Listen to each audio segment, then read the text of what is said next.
Тілімізді құрметтейтін ұрпақ ел ертеңінің кепілі. Сіздерге тіл ұлттық қазына атты көріністі ұсынамыз.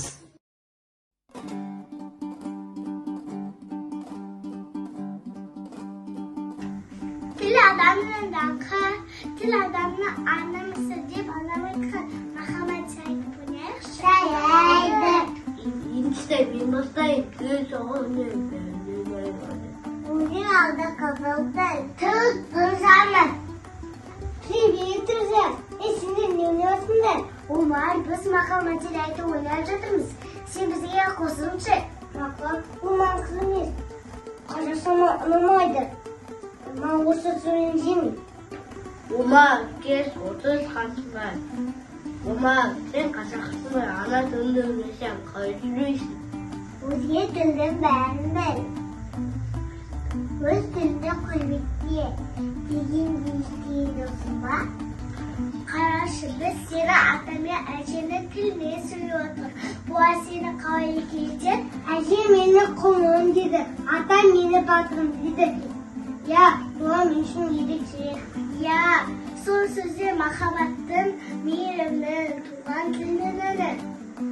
Умар, сен қазақсың. Үштің білгісі үшкі тіл келегісін дегенде білмейсің бе? Umar tut taslamada basta değil yoksa. Енді түсінді, тек қыстар көрдейді, мені ана тілінде сөз астырым тіледі. Жарайды. Ана тілін ұмытқан халқын ұмытқан дейді. Сен өз халқыңды ұмытпа.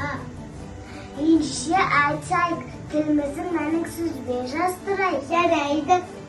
Сөйлеймін ана тілді, сөзмасаны сана тілі.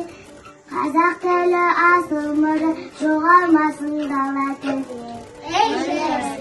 Кешір мені достасып, бұрыр тілге болдым тұмдық, ұғындым үш сындықты енді, тілім менің тілі болмауы. Сенің оянғаныңа, тілімді оянғаныңа, қуанамын шын жүректен, тілімді бірге жалғайықта. Тілтас жарады дейді, жанымды оятып ені, енді қазақша сөйлейм, ұрпақ боламын дейді көркем. Қазақша қалай балақай, құжатыма сөйлей бір, тілім болса бағым бар, ұлтым болса кенде жүр. Достар, өнімізді әнмен көрсетейік. Жарайды.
Тіліміз біздің тарихымыз, болмысымыз, рухымыз. Әрбір қазақ баласы осы киелі тілді жүрегімен сүю керек.